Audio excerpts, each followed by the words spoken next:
Okay, welcome to my presentation of the new school narrative. My name is Katarina Bolle-Coronel and I'm normally residing in the Netherlands apart from this week where I'm in Florida for a conference. I'm not a teacher, I'm a researcher at a university and I do have a teaching load which is so low that I don't consider myself teaching. And the teaching I have to do is in an online school for health professionals who want to learn how to design courses. And the unit in which I am in, which is about organizational change and management, well, the unit is, as a teacher, I have to grade 3 assignments. And that's it. I don't see the students. For that, I have taught face-to-face in bachelor courses and online in bachelor courses and also in other teacher professionalization courses. Let's start now with this narrative, or with my presentation about a new school narrative. And when I started the MOOC, I thought, yeah, why not? It sounds interesting. No idea when I would ever create a school, if I would ever do it, and it gave me a nice idea how it would look. So a lot of things are still fuzzy simply because I don't have to be specific on them right now. But I have decided to make it a hybrid school, and I have decided to make it a teacher community school, so a hybrid teacher community school, and it's a school where teachers share the students. And I got the idea from talking with Patrick. And the idea behind it is that teachers have different interests within the discipline, but they have to also teach things that they don't really like that much within the discipline. So why not share the students and say somebody likes, if you now take history as the discipline, somebody likes the Second World War period very much, and the other one really likes the medieval period. So they'll just switch students whenever they have to teach something they don't really like or they don't like that much. And the reason to have this is that if you're passionate about something, you're engaged in it, and this comes across the way you teach. So if we force all teachers to teach things they don't like, there will be in certain times where the teacher will be low motivated because he has to do it, and other times will be all happy because now he has to teach something which he likes. So why not simply make in a way that students get the whole time teachers who are very motivated because they can all the time teach something which they really, really like. So that's why it's a teacher community and it's teachers sharing their students. But let's go more into it. So what about the mission of the school? Well, first, it is important that learning is driven by curiosity, and therefore the mission of the school is to keep their curiosity alive and give students the tools to collect, analyze, and synthesize the information they gather to make sense of their surrounding. So if you want to learn, you need to engage in learning, and you engage in learning if you really want to understand something.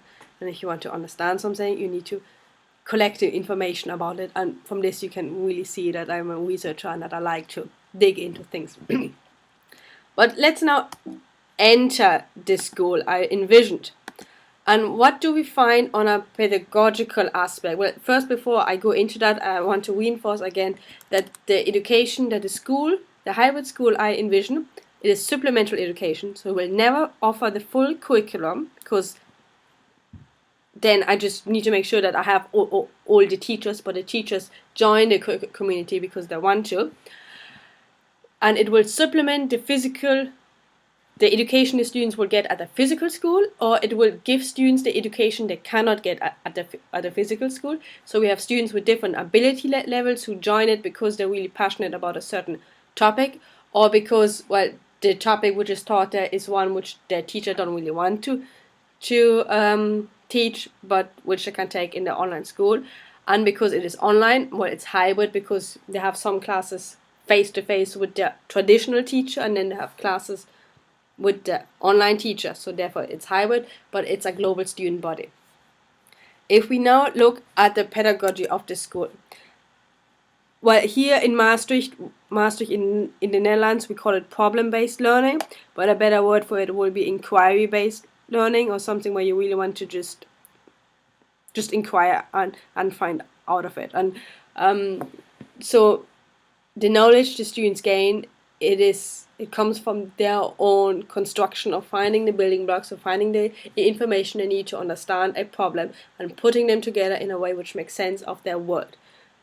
And then I'm not going that far that they're all different truths, and if the student wants to make up that 2 plus 2 is 5, well, of course he then needs to find the right proofs that you could have a different how do you call it in English? A different number system. But the student needs to learn certain facts, and he needs to find the information to come to those facts.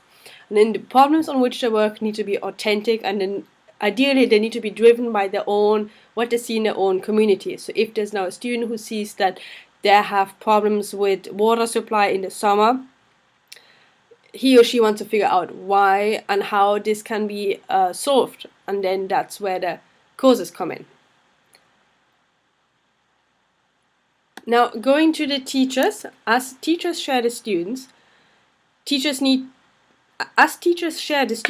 students need to get the same signal from all the teachers. So the teachers need to have a shared mental model of what learning is, what teaching is, and what grading is. Because at the end of the day, you need to have some product, and you need to have some measure if the product meets the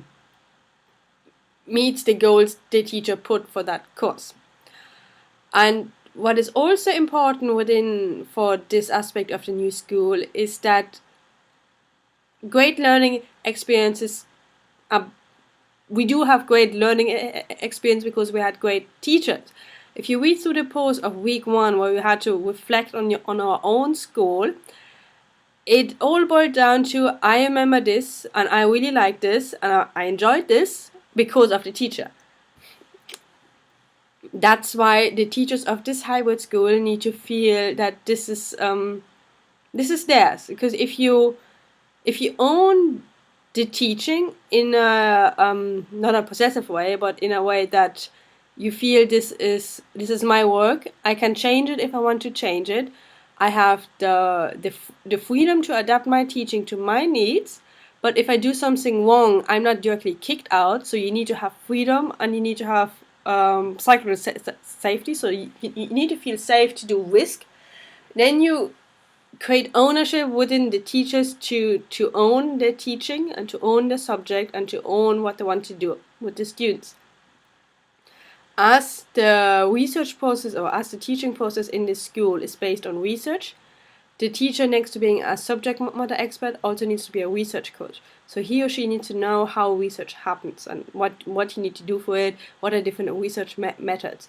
Therefore, the hiring process will be that the teacher needs to do and present his or her own research project.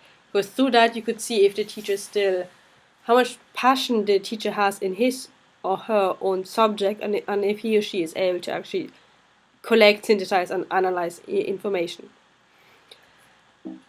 Now, going to the student mix, I didn't spend that much time thinking about it because it's hybrid, so it's wherever you are, you can join. And it is English based.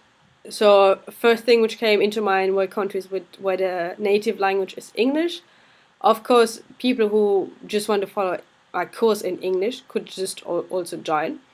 I may have an entry requirements for all students to pass a certain level of English, because in hybrid schools, what happens easier is miscommunication, because you just, if it's just text-based, you just read, and you can't say, if you don't understand it, you have to write an email, and it needs time for the reply to come.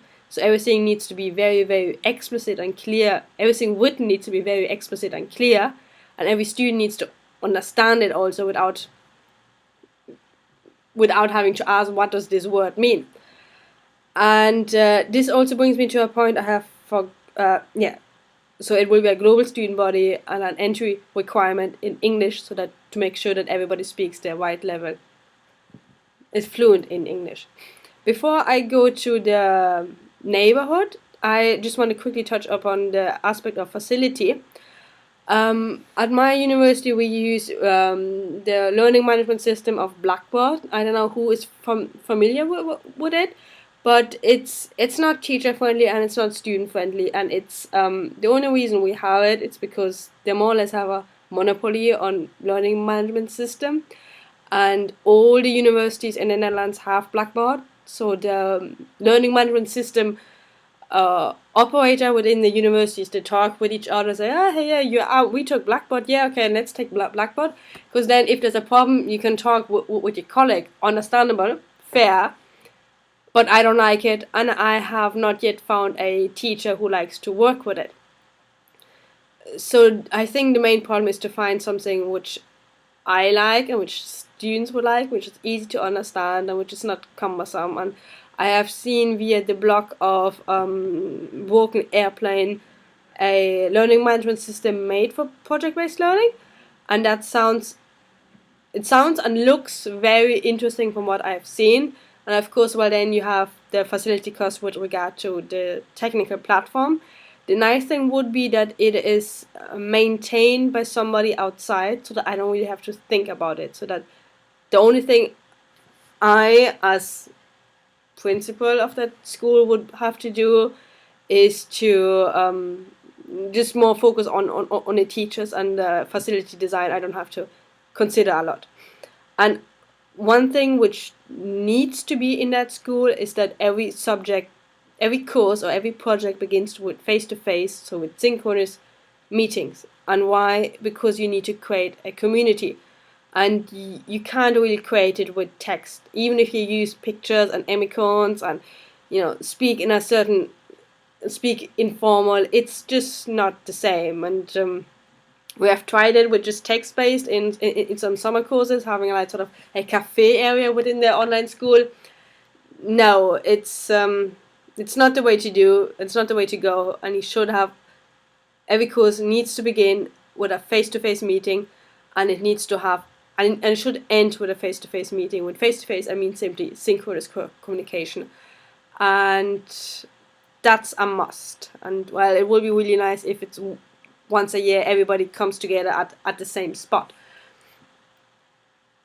Yeah, that would be nice, but not really necessary. So coming to the neighborhood, I mean, it's online school, so the neighborhood of the school is just whatever you have outside the window. And with this, I thank you for paying attention to my narrative, and I hope I wasn't too fuzzy and that you could make sense of some of the thoughts which have been going around in my head while I took this course. Thanks for the effort. Thanks for putting it together. It was fun taking it. Thank you. Bye.